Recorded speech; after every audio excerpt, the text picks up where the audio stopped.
Thanks for staying with us. So most parents are left confused when their children are not doing well, especially in their studies. According to reports, children with learning differences are often neglected by people around them and society. And really, this could be frustrating if one does not have the expertise. So joining us on the show now is the convener, Strap and Save Child Foundation, Bolanle Edwards. Welcome to the show. Thank you. Good morning. So this issue, I think many parents go through this phase where either your children are having issues understanding what they're being taught. Certainly. I had an issue with handwriting. Oh, my son's handwriting was just horrible. We tried. The teacher kept begging him, Madam, please keep over the holidays. Keep trying. And you think that he'll get it. Once he starts school, it's horrible all over the place. So I was worried that he's like a disability, that he's not getting this thing right, So when we face this phase where children just not learning, what are the things we can do to begin to help them? Thank you so much. It's very important that parents understand what exactly the children are going through. We come from a part of the world where parents just feel that my child has to be better than the other woman. I can't see the way Dele is doing in class. You should be better than him. He got 95%. You should do better next term. So we compare. So we need to come to a place where we understand why a child cannot process or make decisions by himself or herself. And these are things that you would have noticed when a child is given birth to. And as a child keeps growing, you begin to see those learning differences. We don't call them disabilities because they can be worked on. You have the dyslexia, you have the autism, you have the dyscalculia. That one has to do with math. Why you can't, immediately grasp. Dyscalculia, dyslexia, where the handwriting, your thought processing and the things like that. So really, once the parent understands and is able to understand what exactly the child is going through, begin to take that child through a learning process. Maybe get a teacher, a special teacher to begin to help, because my boy still had that bad writing thing. Let me stay on that for a minute, because when we see it, we just say, eventually he will get better. He will come around. That's what happened to me, because I'll say write 9 and he'll write 6. Like I said, write 9 and he'll write 6. But it's better now, isn't it? He's getting better. But so should we just let it go, or do we have to get an expert to help fix it? I think the teacher can help. Okay. Obviously, the teacher in school would have seen this problem. Right. Not a problem, sorry. This difference. And also, you can also help as well. Then if you want to also help better, you can get a lesson teacher to, even if it's just for handwriting. Right. It's fine. So I want to separate the issues so that we don't get confused. There are children who have learning disabilities. They have special education needs. That's another department of education on its own. And they have children who have different methods of learning. So you talk about the visual, the auditory, the kinesthetic, and all of that. Now, when you get into a classroom, for the regular children, I'm talking about regular children now, you see that some people do not really assimilate the way others assimilate. And we have a problem, like you mentioned, of comparing children. Can't you see that this person is getting it and you're not, you see your mate, and this person is not getting? Without really understanding that the methods you are using to teach these children, you're not attending to all of their needs. And that is why some schools have been able to capture what they call differentiation learning. So in one full class, not everybody takes the same homework. Not everybody is taught the same way, and they're in the same class. And at the end of the term, they come back to that. So that one is on one side. Then the learning disability itself is on another side. Now, how do you get children, how do you get parents to understand that this child is not just the average child, but this child has a learning disability and needs an expert? Because we usually confuse the two. Absolutely. In fact, I've seen cases where parents take it personal. When you tell them that, oh, this child has a learning difference, they tell you, no, my child is okay. I want my child to attend. Yes, I forbid that. God forbid, my child is fine. My child must attend a proper school. So you find out that parents are living in self-denial. I'm sure a lot of you would have seen probably in some of the schools that some of those children shouldn't actually be in the same class as, because their level of assimilation differs.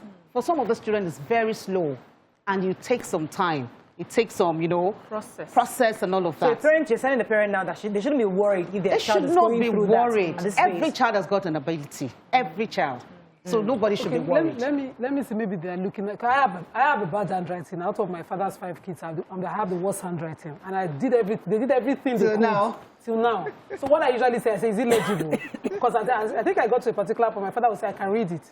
So if it's legible, we're good. And I know my Have you seen doctors' handwriting before? Horrible. Yes, I remember my WAEC and it was all 9 papers and everybody was wondering, but I was handwriting because I read well. Yeah. So I usually use that same method and think, leave the child, love the child the way they are, and they will be okay. Fine. So for some parents, maybe their inadmission of what you consider a difference is in them just accepting maybe that my child is just an apple falling from the same tree. Is it not possible that's how they see it?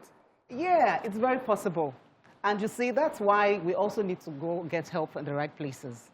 At times, we tend to hold on to these things, just telling a few friends, you know what, this is what I'm going through, but you know what, you'll be fine. Let's just leave the child. The child will grow up and become, you know, okay, whatever it is that you don't get out of it. So really, it's very important that we begin to understand why a child's handwriting is the way it is. You see some children, they write so legibly well. Yeah. Yes, You know, beautiful. my son wasn't writing so well. Primary 1, primary 2, it was really horrible. But you need to see his handwriting now that he's in secondary school. Beautiful. So what happened? We didn't do anything magical. Yeah. We just, we helped him, we encouraged him. And because you will be losing marks if you're not careful. Yes, you don't write properly. Yes. I lost marks. Yes. Can you also attach that to personality? Because I realize that people who are on the upside don't pay attention to writing. And you know, ADHD is another Yes, and I really wanted to get to that place because ADHD. We see it when you study education from the Western world. If you're reading any book about Western world, you will come across this ADHD, but we don't talk about it in Nigeria. And it's sort of like, even over there are protests concerning how children are mislabeled based on just checking some features. Yeah. So I had a case where one of my twins was labeled as being slow, and my husband, I freaked out. I was just like, no. I started praying. I was checking, and then my husband said, "Calm down. How old is this boy? Just don't evaluate a child less than 5 and say the child is slow. Yes. You need to give the child time. And here's where my question comes in. When is the right time to evaluate a child to know if there's a learning disability? Okay. And when should parents start getting worried? Yeah, okay. Fantastic. I think as soon as you discover that the child is not acting normal. I don't want to use the word. Not acting. It's relative. You know, it's you begin to see that. Okay, we have some children. They're called runners. Yeah. Acting They regular. run, they speed, they take a flight. Right. That children like that, when you notice such, you need to go for an assessment. You open the door, and all they want to do is just to go, just to Speed up. They just want to speed up. So they call them runners. Is that a problem? It's not a problem, but think. you can make them have an assessment to know exactly how to channel that energy to become more positive. You know, that children like that. Well, because honestly, I've had feedback concerning one of my son, my baby. He does not sit in class. Like everybody, he cannot sit down. So they bring his chair close to the teacher and make sure he sits, because he's always standing on the chair. Yes. He's always distracted. It's not a problem. And how do you now train such a child to focus? Because my son is sharp. He will play. Tell him to write. It's as if you have given him the biggest work. Or sit down in one place. It's punishment. I was online learning for him last year. He did not. There was no. Never. So when a child who is even in a physical class, you are struggling to make sure to hold that child down. Then online is not. I tell people that online is not for children. It's not for children. So for such a child, it's not a worry, but it's always good to have an assessment done. You can have a professional look. Just look him. They'll just have a few questions. Keep him calm. Put him in one place like 30 minutes, 1 hour, and they're watching. They'll be able to decide exactly. There's a problem when your child is physically sitting and is not interested. Whatever is happening. My second child is so imaginary. He's everywhere. I, as a mother, have noticed it. So when I take him to school, I tell the teacher, he's a dreamer. While you're talking to him, his fast cars are running fast on the race. Please, Fortunately, we met a very kind woman now, and she's helping channel that energy. But he will sit in class, and they're talking, and after a while, I'll just be like, can I go? He's just there. I just came to school because my mommy said I should come. But, you know, every day he tells his teacher, can I go now? Can I go now? Every day. I say, okay, Let me answer your question. How do you turn that around? So I think... Okay, she just asked a question. Okay, go ahead. Yes, it's very similar to what she just asked, that it's very important that you help that child channel that energy. There's nothing wrong with a child. Help him channel the energy. You know, especially if it's a boy. Boys are very hyperactive, and that's why you see them have that ADHD issue. They're just hyperactive, and there's nothing you do that can calm them down. So help them channel, help them put more energy into what they love to do. Physical activity. Physical activity. Learning should be about what the child enjoys. Yeah. What the child's passion. Nigeria. Channel it. Yeah, and that's the reason I like Montessori, because it gives you things to work with. So those very kinesthetic children, my son never walks. He's always jumping. He's somersaults everywhere. He has broken how many TVs and everything. But now he's calming down. It's gradual, but as he's growing older. But I wanted to ask about something I noticed that we don't do here as Africans. Okay. So I did a study recently on special needs education, and I realized that mothers are the first point of call to notice, let me be careful how I say it, but irregularities. So the normal child, they carried out a study with babies of 6 months to 2 years, and they realized that the normal child will play with toys, and when you want to engage, they look at you, smile, continue the play. Now they realize that those other children that had some of those disabilities are not able to give you attention when you come to them. Even when you give them the toy and everything, they are not looking at you. So there are some of these things that we as parents, when we give birth to these children, we notice. But maybe fear of village people. No. What if you don't have the knowledge? You don't know what you No, know. you just know that. Yeah, you just know that this child is a bit different. Yes. Could we, at that point, seek professional help to help us run the appropriate test? You need professional help. Do you also run need that test? Because So no, you just might need. I mean, that the first step is for you to take the test. You know, there are people who are doing this 24/7. You must take that test to now know exactly what you should be dealing with. For the child? For the child, and how the parent should be able to manage the situation. You'll be shocked to know that 1 out of every child in the world has this issue. Yeah. So that's about 4.8%. It not be more 4.8% of the population of children are having this particular difference. So it's for the parent to know exactly how to be able to. I mean, I've seen a child before, and I called the parents and said, you know what, I think you need to go have an assessment done. You know, I see that the child is jumping, is flying, then his speech is not so clear. It's about 6. So when should their speech be clear? When the child has, my children always have. Some children have tight tongues. The Z is the DH. While my daughter was growing up, she lost it by the time before she was 5. But the brother is still struggling with his L is still a W. You know? So, and he's lasting longer than... Let me go on a break. When we come back, we'll take that, because that's an important thing. Some people just say, you know what, they'll outgrow it eventually. Others are saying this, it might become a problem. Because when you move people, that kind of thing, they will carry it in their head. But we are like, this Africa, I can't afford specialists. We have enough problem. She will be all right. Stay with us, we'll be right back.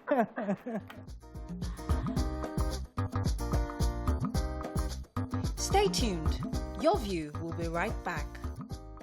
Thank you for staying with us. So we're still talking about learning differences among children. I think there was a question on how do we identify, do we help teachers to help our children in this situation? It's quite unfortunate that in Nigeria, let me speak for Nigeria, that we have already segmented education. You have they have and they have nots. Assuming everybody could be at par. Really, life is not so fair, so really you can't have everybody at par. But by adventure, we're able to, everybody can afford to... Quality education, because that's what the Child Act says. Every child has the right to quality education. And even the sustainable goals. And that's what we should be achieving by now.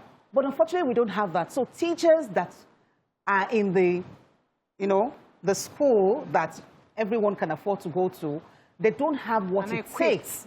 They don't have the equipment, they don't have the training, they don't have the know-how of being able to address this issue. So they're not properly trained to do so. Look at the public school, for instance. I don't know if there's inclusion for children with learning differences. You will probably, that child is probably Left on their own. Left on their own. They come to school, they don't grasp maths, they don't know how to write, they don't know what the tree is about, they don't know what it takes for them to be able to do essay and things like that. They have such a challenge, and they're not helping them unless all of this. Okay, Ma, what exactly cents should are going we? on. Yeah, what exactly should we do? So, I know that Nigerians, we like to complain about everything, but it's just a few people that sit down and say, where do I step in? So this education happens to be my line, and I decided to step in because of the experiences I had with 21st century teaching methods. And I said, okay, I can help teachers who are not in big schools for the halves, teachers who are in this Low-income private schools. Yes, teachers who are not equipped, teachers who are not trained properly. I can help to train them, to give them some of the skills so that they can, so that wherever you are as a Nigerian child, at least you should have quality education, even if you don't have any other thing. Absolutely. You should have quality education. Absolutely. So what do you think individuals can do to help our educational system? So the thing is, some people can afford to have children in big schools and ignore. Yes. But we need to help every child that we can. What do you think we can do? Thank you for coming into that space, and I pray that you will get help to do more. Because we have a lot of trainers, you know, that has to be ongoing. It has to be sustained. I look at it this way. For those who can afford to do it, really, it's just about me, myself, and I. What happens to all the teachers that are out there and they don't have what it takes for them to be able to train those children? And that's where the NGOs come in. The likes of you, they come in, you're sure you have the platform for people to come. Tell people out there that we do have places and people who are concerned about children with learning differences. You know, we have people who can't even afford to take on 100 teachers. Just train them back to back. What are you doing with this money? You can't continue to stash it away. There are a lot of people who are out there who need to be trained, who need to be equipped. Or even fund those that are already doing it. They're already doing it. Another thing I think that sponsorship is very key as well. Another thing that I think would help the question BC asked that we're not doing enough in our society is we don't visit our schools. Visit your primary school, visit your secondary school. I remember having former students visiting our schools made a huge impression on me. I liked the way they looked, they were glamorous. They spoke very well, and they were students that were in my class. Like some of them, like, you were in this class. I said, I even sat on your chair. Like, it meant the world to me. And I think we need to do it more. Adults who should make the time and sacrifice, visit their schools and talk to the students, talk to the children. I think that's happening a lot now. Old Mm-hmm. students, a lot of that is happening now. Thank God for social media. A lot more. It wasn't.